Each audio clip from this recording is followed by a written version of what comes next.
And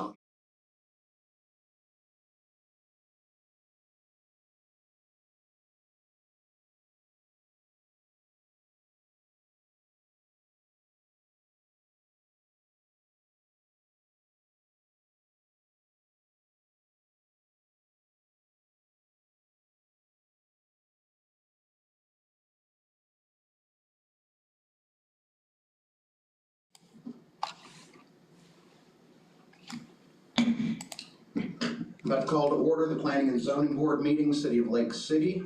Today's date is January 14th, 2025. All please stand for the Pledge of Allegiance and remain standing for our invocation. I pledge allegiance to the flag of the United States of America and to the republic for which it stands, one nation, under God, indivisible, with liberty and justice for all. Well, dear Father, we thank you for this meeting on tonight. We thank you for a brand new year. We thank you for allowing us to be here in this brand new year. Help us to make wise decisions in our lives, with our families, and for the community as a whole, for the betterment and the uplifting of the whole community in this city. In Jesus' name, amen. Amen. You may be seated.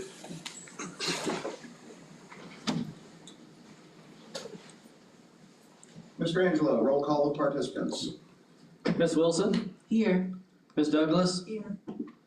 Ms. Johnson? Not here. Mr. Leidick? Present. And Mr. Carlucci? Here. All right, a quorum being present, we may proceed. Electronically distributed through the city email server, you should have received meeting minutes for our November 12th, 2024 meeting, as well as a set of truncated meeting minutes for the canceled meeting that did not take place on December 10th, 2024.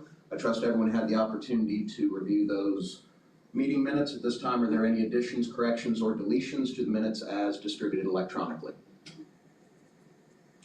Hearing and seeing none, do I have a motion for their adoption? Second. That'd be Douglas and Wilson on the second. Signify by hand. Aye. Hands down, likewise opposed. All right, we have meeting minutes for our November 12th session and our canceled 12/10 session. There being no old business and no new business to come before the board, we close the business portion of this meeting and move into workshop.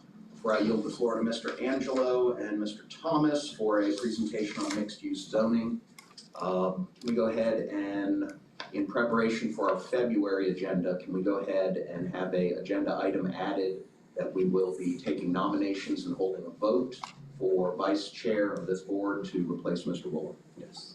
Very nice, thank you. Mr. Angelo, the floor is yours.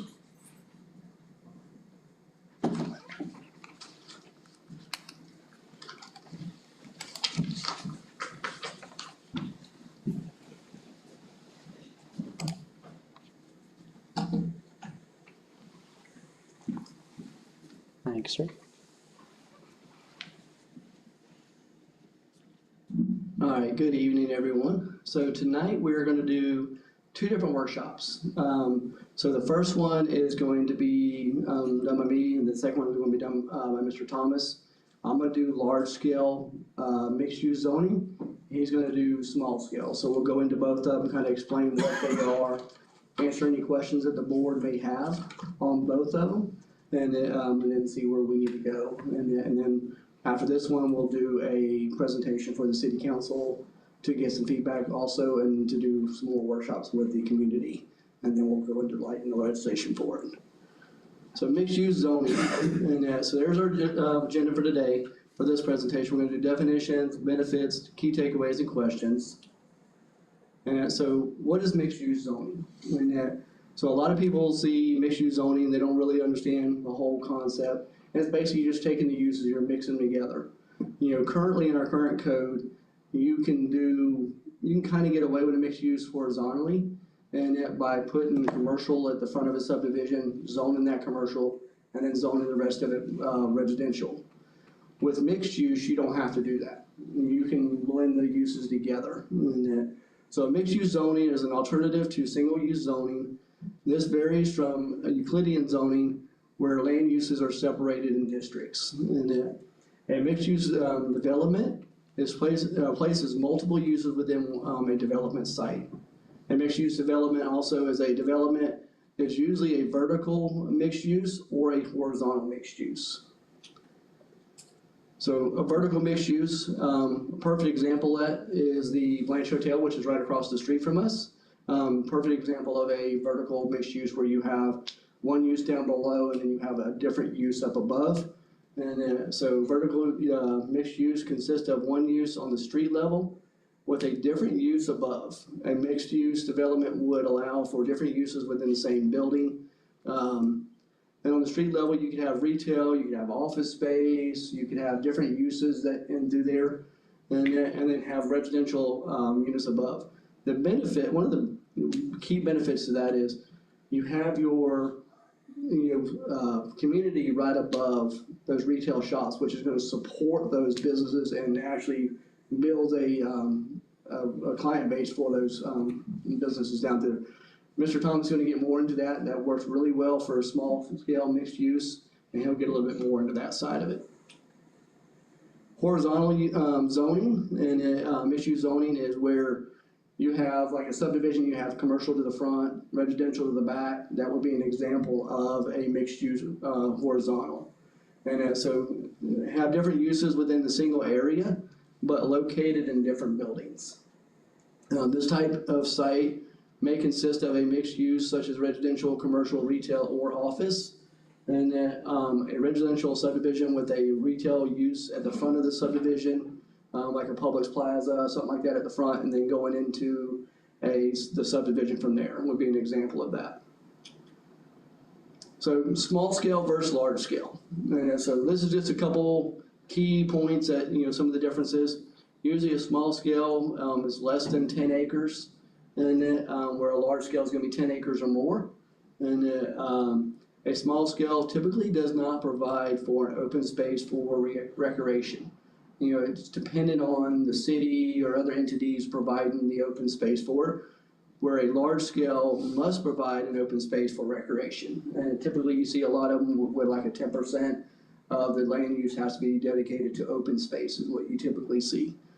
And small scale usually has lower parking requirements or shared parking agreements. So they may share some of the same parking lots and have a shared agreement between those businesses that they both can use that same parking area. And large scale must provide an open space for the recreation. And then you typically have higher parking requirements or a park once focus on the parking. So you'll have one area where you park, everybody parks in one area, and then they have a second mode of transportation that gets them to where they want to go, whether it's electric scooters, golf carts, different things like that. So a lot of times you'll see those in a larger scale mixed use depending on the size of the mixed use development. So some of the community benefits is economic growth, savings on the infrastructure, increased property values, community spaces, and land utilization. So benefits of mixed use zoning, and that some of the infrastructure savings you have, because the way you're zoning it, you'll have a mixed use development that's going to require less miles of roadway, pipe, fewer square feet of public facilities, and then fewer first responders per person needed to provide the same level of service because they're all concentrated in one area. So you can have serve the same level of service with a smaller police force or fire force.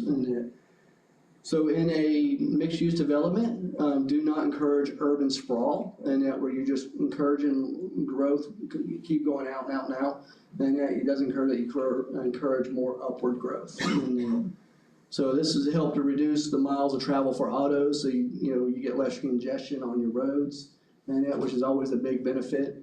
And then a mixed-use development will tend to be more walkable and bikeable than what a single-use development is. So you kind of think of a community within a community, and that you have everything you kind of need right there. You really don't have to go anywhere, and so now you don't have to drive as much to get the same things that you would normally in a normal community.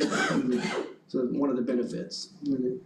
Economic growth, and a mixed-use development like the Blanche here in Lake City help support local business owners in the area by providing a base of clients for their businesses. This helps businesses become more sustainable than what a single-use zoning that is auto-oriented. You know, typically in a single use, that person has to drive to that use then to facilitate it. And a mixed use, they're right above or they're right there in the same neighborhood. Mixed use development allow for a more mobile development and tend to make jobs accessible. So the more walkable and bikeable you make the mixed use, the easier it is for everybody to be able to maneuver around and, you know, have jobs right there where they're living, and so they don't have to commute to go somewhere for a job. Safety, and one of the benefits there is studies have shown a relationship between mixed-use developments and traffic safety, according to the APA. And studies have shown that these types of developments tend to have fewer accidents per capita compared to a low-density, single-use development. And that is for studies that the American Planning Association has done. Community spaces. And mixed-use development with a community open space tend to create a social benefit for the community by allowing people to gather and enjoy spending time together. And a good example of that is the Tioga Place or the town center in Gainesville. It creates an environment where people want to gather and mingle and kind of socialize with each other. So you kind of increase the community's needs in that or wants in that area. And spaces like parks, playgrounds, walking and bike trails, food truck courts, stages with seating area, etc., help build a community connected. And you help the community connect with each other. Another benefit is property values. Typically in a mixed-use development with a community open space will tend to create a social benefit for the community by allowing people to gather. So enjoying spending time together, so more people are going to want to be in that area. So it's going to drive the property values up because more people want to live there. And then again, spaces like parks and playgrounds, all that would help community connect. Land utilization, horizontal mixed-use developments help create a community within a community, where a vertical one will tend to take up less area by allowing residential dwellings above the commercial.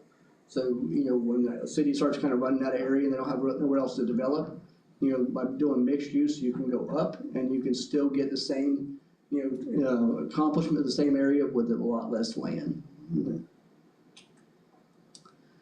So in a mixed use, another thing you want to consider is transportation. And transportation and mixed use development should focus on moving people, not just automobiles. And they should have a mix of different types of transportation. That's really key in both small scale and large scale, but really important in your large scale moving people around.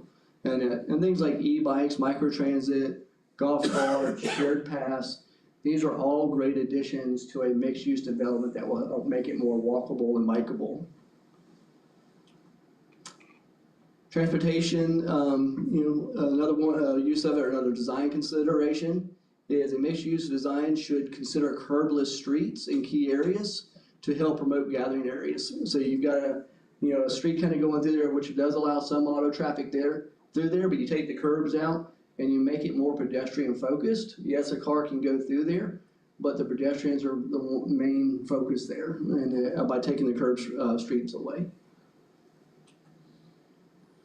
So this is an example of a mixed use or vertical mixed use, and you see the residential units above with the retail down below. And this is another one here. You've got an office, you've got retail, you've got residential, you got entertainment. Just another example of a mixed use. And then the key takeaways. So there's two types. You got horizontal and vertical, and then you've got a mixed-use development which doesn't encourage urban sprawl. Mixed-use developments typically require less infrastructure than Euclidean zoning, and mixed-use developments create an economic benefit by allowing residential units within the same area as commercial and industrial, which is a big benefit to the citizens living there too, because that's where their jobs are. And, Transportation and mixed-use development should consider moving people, not just vehicles. Mixed-use development, create communities within communities, and then mixed-use developments are typically more walkable than what a single-use zoning is.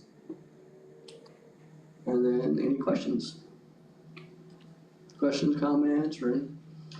In general, how many different text amendments to our current set of sections in our LDR do you anticipate it's gonna take to move forward with this? So it depends on which one you're looking at. So large scale, we can do one text amendment, because what we'll do is we'll add a whole nother section into the zoning, which will be a whole new zoning category for mixed use. It's already in our comp plan, and so the comp plan has mixed use in there already. And so we need to make a couple tweaks to that and redo that a little bit. But then as far as getting a large scale in there, we do one text amendment and we can add it in there all at one time, just like if we were adding another zoning class altogether. Okay, so this is not gonna involve amending, 8 different articles and all the sections within it. This would be a separate zoning class in and of itself. Correct. And then would you advocate for splitting that into possibly 2 different zoning categories, mixed use horizontal, mixed use vertical? It could be, if that's a direction the board wants to go, we'll research that a little bit more, see if we need to do a horizontal versus vertical, or do we just let the development kind of decide that, whenever they're coming in, based on the amount of land that they have and what they're wanting to accomplish, and we might not want to restrict them to one or the other, and it might be best left to let the development and the community kind of decide that. But it's definitely something that we can consider and when we're writing the code and see if we need to split that up. So we'll look a little more into that too. Anything else? I know we'll get out into these weeds later, but is there anything so far that would be completely not conforming as far as mixed use that you can think of that's gonna be barred by this? No, and I mean, in the mixed use, they're gonna have their whole list of permitted uses. So there may be some uses that, we don't want to be permitted in there. Like, you may not want some industrial uses in there, if you've got a vertical mixed use with retail above, and then you don't want industrial necessarily right below it, because you don't want nothing hazardous there. No. But so those are the things but if you had a horizontal, you could have industrial to the front with retail or residential to the back. So it really kind of depends on which type of development you're talking about, of which uses would be better for what. And so right now, the one that we're considering is a commercial / residential mixed use. The other one would be, we would come back and do probably a whole nother zoning category for like a retail or a residential and industrial. And so that way you wouldn't have necessarily commercial, retail, or residential and industrial all in the same area. And we would separate that out a little bit. All right, any other questions for Mr. Angelo from the board? All right, huzzah. Mr. Thomas, you're up.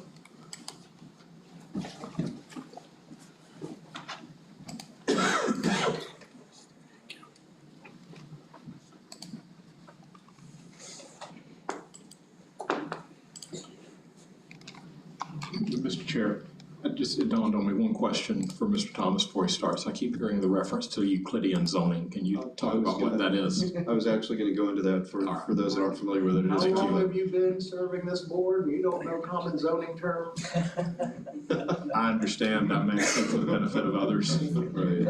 So, I had the same thought. Planners tend to get jargon laden and throw terms out there assuming everybody knows what they mean, and obviously not everybody knows what something like Euclidean zoning means. Basically, Euclidean zoning was a response to the industrialization of the urban environment back at the beginning of the last century. You had a lot of incompatible uses next to each other, or combined almost even. And so as a result of that, I think it was Euclid, Ohio, was the first community that adopted zoning category or zoning patterns where you would have definite separations between, say, an industrial use and a residential use. You would try to put some kind of step-down zoning in between, like a less intensive commercial, so that you didn't have residential right next to heavy industrial and that kind of thing. And so it's also typically more grid pattern oriented, like you used to see in the like the older downtowns. You see it here, you see it in a lot of other communities. And so that's really what, generally at a sort of a high level, what Euclidean zoning refers to is that definite separation between uses where you don't have mixed use, because it says, well, if you're residential, you have to be all residential. If you're commercial, you have to be all commercial, that kind of thing. So,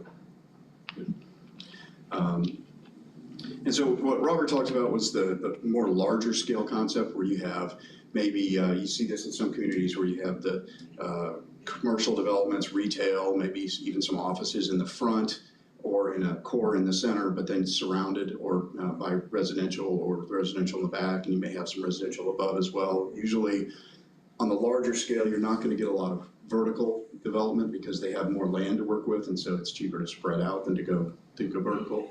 And so for small scale mixed use developments, we're really looking at more of a downtown redevelopment kind of product, where it may be infill on vacant lots, or it may be taking existing buildings and repurposing them, that kind of thing. So what we were looking at for small scale mixed use development is kind of two different models to consider. Town center model, that's going to be for your obviously more downtown areas. This particular model looks at 2 or 3 different types of zones in that downtown town center core. It would allow for the highest level of density. You would allow for more vertical development than you would if you were outside of the downtown area. It's geared towards your urban government centers, entertainment centers, office, heavy office type centers.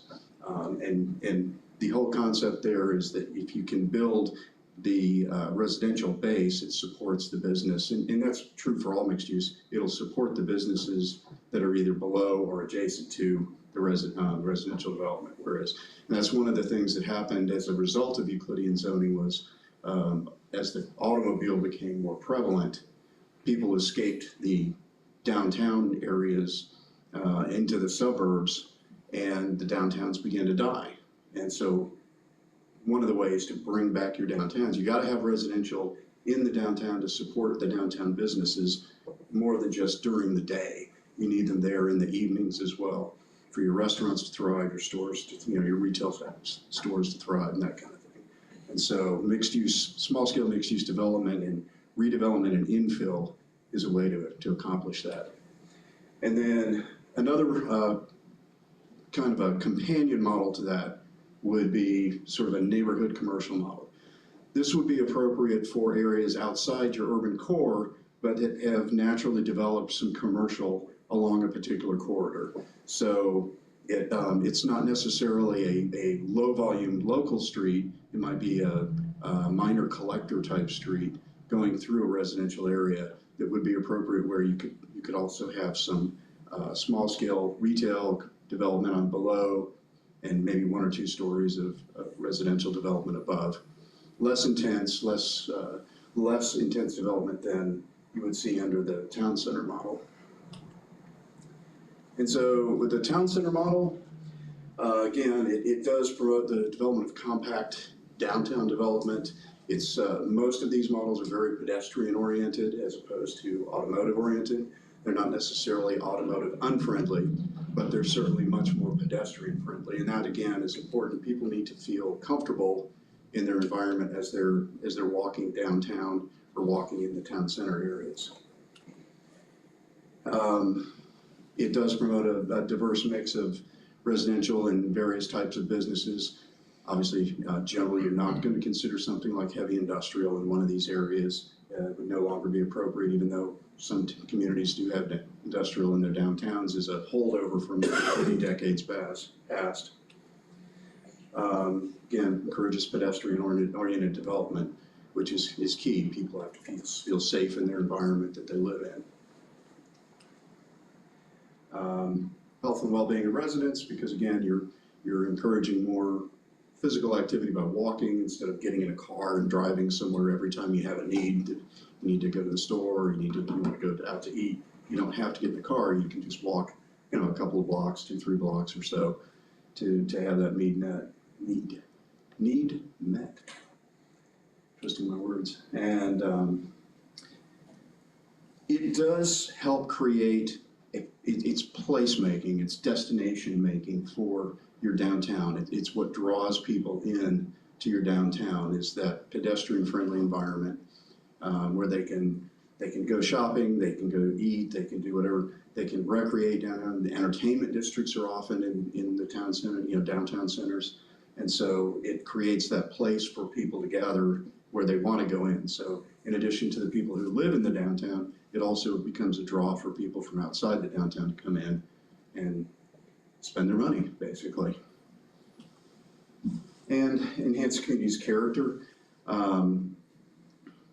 through high quality urban design, but also just, it's when a community develops its downtown, that's their sort of uniqueness that other communities can look to, or people who are traveling to the area. They see, when you build your downtown with this type of development, it becomes a place people want to go to again, want to visit, as well as maybe want to live there.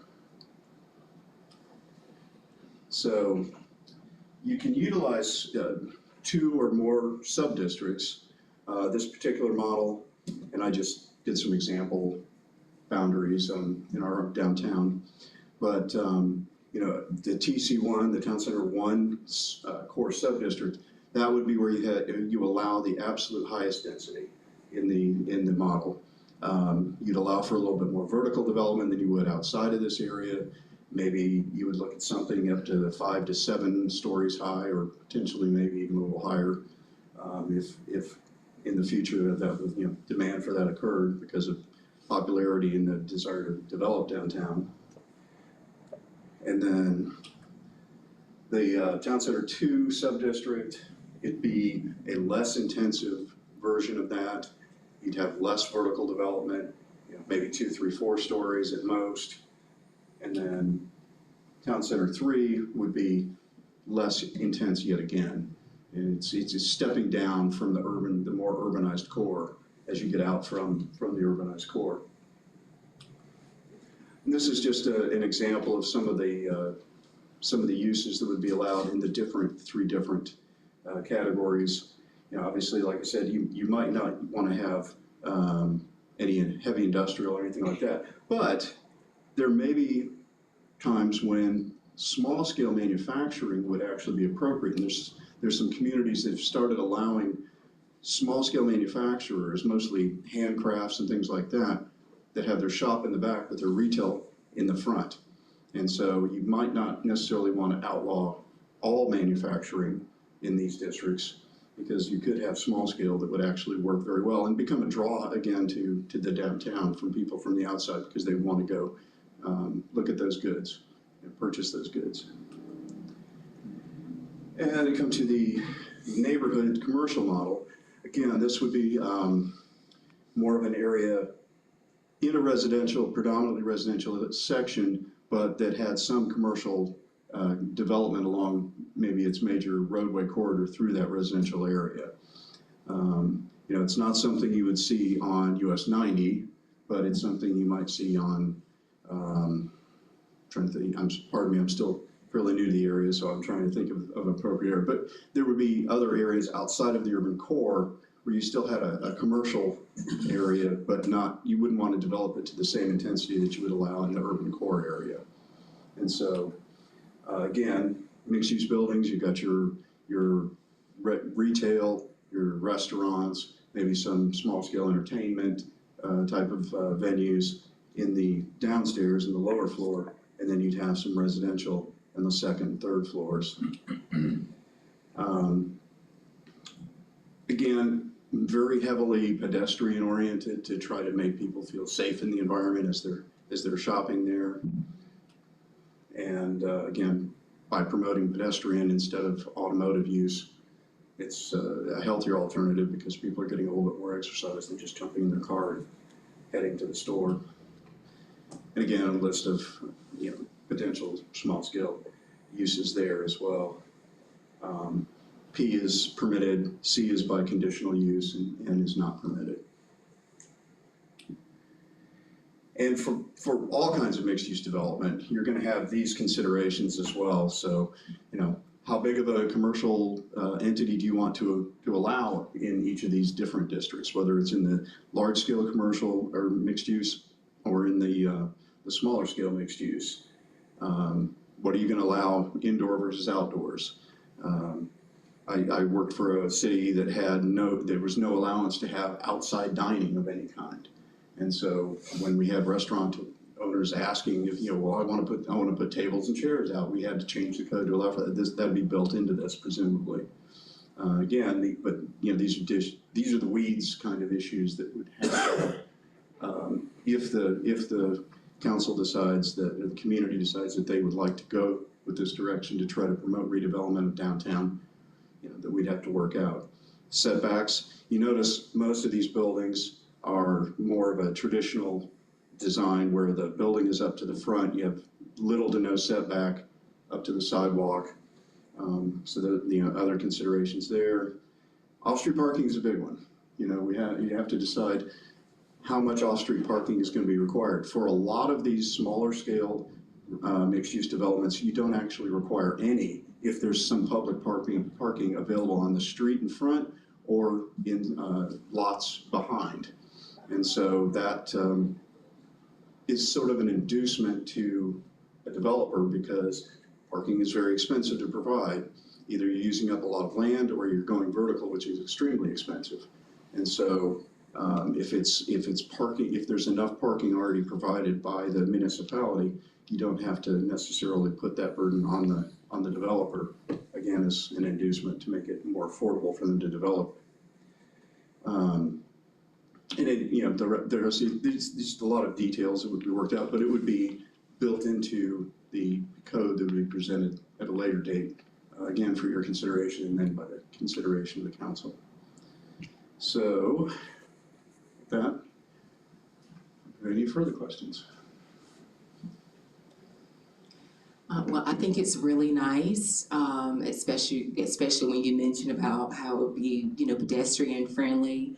One thing I would like to personally see is in order to get more of the pedestrians, here, for plans to be made to bring more apartments, high scale apartments here in the downtown area to be able to support those businesses. So, do you feel like that would be a good idea for Lake City to do that so that we could, Yes, be a little bit more like maybe Gainesville or maybe a little bit of Jacksonville? What do you think about that? I do believe, when I see downtown Lake City, I see so much potential. I look at it and I see, man, this could be like a real gem. But what's missing is, among other things, residential downtown living to support those businesses on more than just a lunchtime basis or daytime basis. And then when the government offices close up, everybody goes home. Right. Having that residential in downtown is crucial to the redevelopment of downtown. So I absolutely think it would be a good thing for the community to revitalize the downtown. And there's multiple ways to make it happen, but I think if we can put code in place that encourages small-scale mixed-use development in the downtown, you're going to get infill coming in, you're going to get repurposement of other buildings. There's just a lot of different ways to go about it. But I absolutely think if we can't get more residential development back in the downtown area, it's going to be hard to make the rest of that happen. So I do. And to that point, Robert mentioned when you have a large-scale mixed-use development, the developer has to provide open space. 10 to 15% usually of the project is going to be dedicated to open space. You're not going to be able to, the developer's not going to be able to meet that in the downtown or redevelopment areas because they're just generally only going to have whatever parcel they have. And so how you meet those open space requirements and recreation requirements in the small scale would be the city provides it. And so, for instance, Lake City's doing a good job. They built Wilson Park. They've got the Darby Pavilion. They've got the amphitheater. Providing those types of outdoor facilities that people who live downtown and people who visit can then take advantage of is crucial. And so I think the city's made a good step forward in that respect. There's some more things there's in the CRA plan. There's a trails plan and that kind of thing that could be further implemented that then also enhances that open space ability and recreation ability for people who decide to move in downtown. Okay. I got a question. So currently, the city does not use mixed-use zoning, is that correct? That's correct right now. You would have to go, for a large scale, you'd have to go through a process of wherever you wanted to have the commercial development, the non-residential development would be rezoned to a commercial category of some sort. And then the residential would have to be zoned to whatever residential you wanted to build, the density you wanted to build to or whatever. In the town? I asked specifically because of the example Robert gave of the Blanche. So if we don't allow that, was that like a special exception, or how did that happen? CBD. Yeah, right now we have a central business district zoning category that allows for some small scale mixed use redevelopment, but we think that the revising the code to allow for higher densities even above that is necessary to really stimulate the redevelopment. But that was a small scale mixed use project, yes. Okay, gotcha. And in general, the CBD zoning district is only about, what would you say, 5 blocks wide and maybe 14 blocks long. If that, CBD just stands for Central Business District.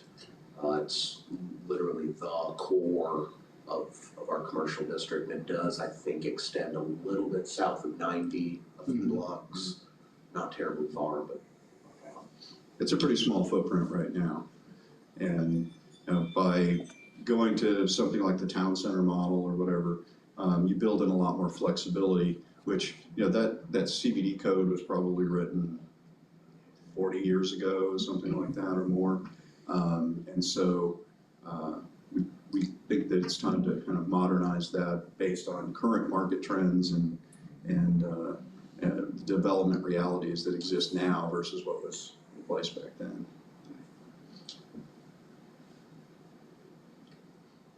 Do we have any potential incubators or irons in the fire that brought the need to have this workshop to a T? There is some discussion from some developers out there about it, but this is really more of we're trying to find ways to stimulate redevelopment in the downtown area, or in the larger scale developments, not necessarily in the downtown area, but in the community in general.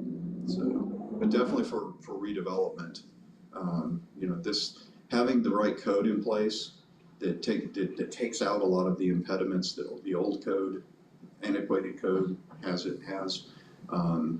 It's a signal to the development community that, hey, we're interested in redevelopment, and we're going to try to make it reasonable for you instead of putting up barriers that may have made sense 40 years ago but don't make sense now.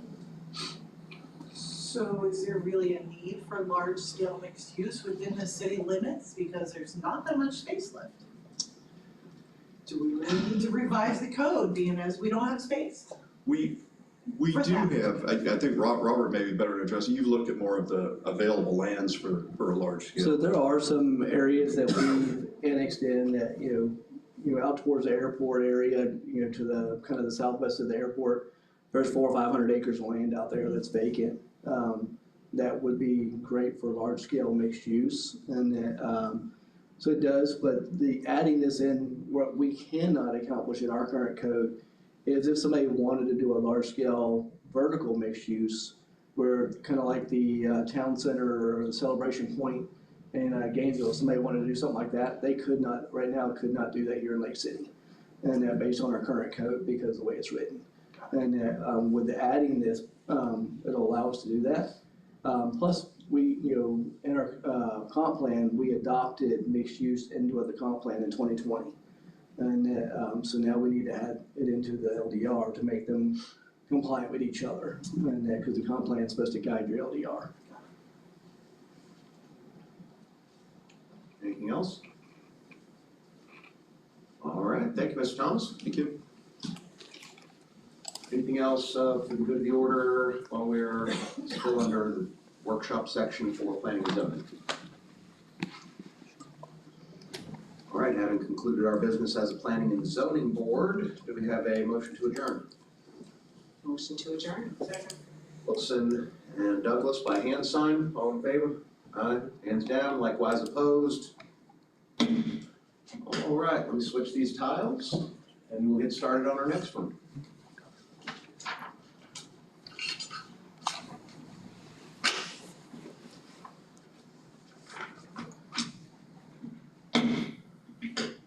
All right, I call to order the Board of Adjustment, City of Lake City. Date remains the same, roll call remains the same. Electronically, we were distributed to the city email server, meeting minutes for our November 12th, 2024 meeting that was held, as well as for the canceled meeting of December 10th, 2024. Trust everyone had the opportunity to read and review those materials. At this time, are there any additions, corrections, or deletions to the minutes as submitted electronically? Hearing and seeing none, do I have a motion for their adoption? Motion for the adoption. Second. Wilson, Douglas. You can jump in here anytime, you know. All right, we have a motion and a second, by hand sign, all in favor? Hands down, likewise opposed? All right, we have minutes, we're off and running. There being no old business and no new business to come before the Board of Adjustment, we transition out of our regular order into workshop. Similarly to our last session, can we please put an agenda item that under next month's workshop, we need to schedule a vote or a nomination and a vote for our vice chair. At this point, the floor is open. Does anyone have anything for the good of the order under workshop for Board of Adjustment? All right, I've got one thing.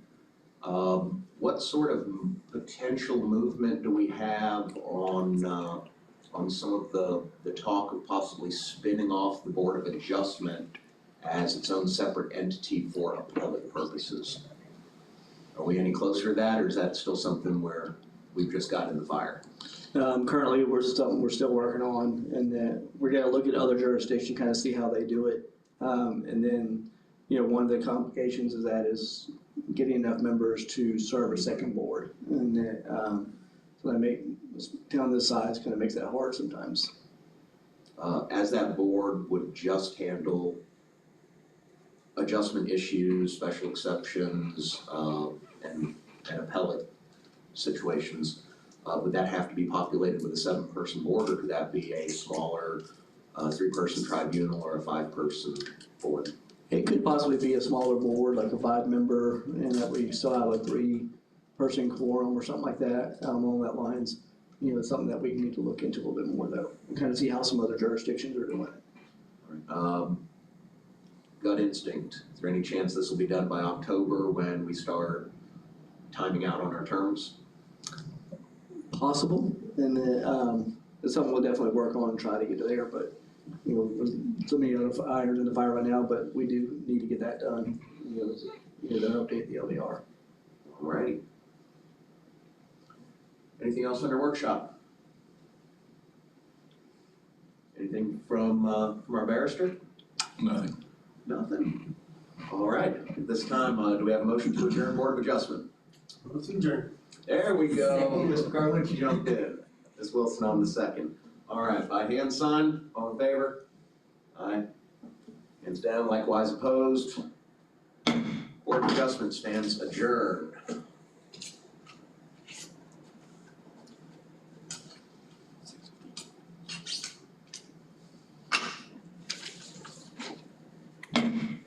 This time I call to order the Historic Preservation Agency, City of Lake City.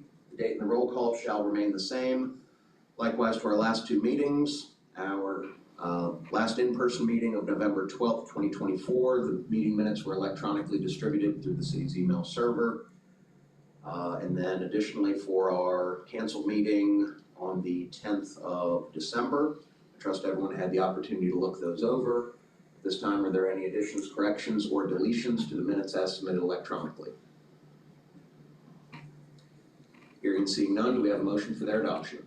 Move to adopt. Douglas, Carlucci on the second, by hand sign, all in favor? Hands down, likewise opposed. We have meeting minutes. There being no old business and no new business coming before the board, we now transition from the regular business portion of this meeting to our workshop. Similar to the last two meetings, please add an agenda item for us to schedule a nomination and a vote for a vice chair. And then the only other item I have that I'd like to bring up during workshop for Historic Preservation Agency, I did notice at the last council meeting, we were able to get the funding for a feasibility study for new construction for a new city hall.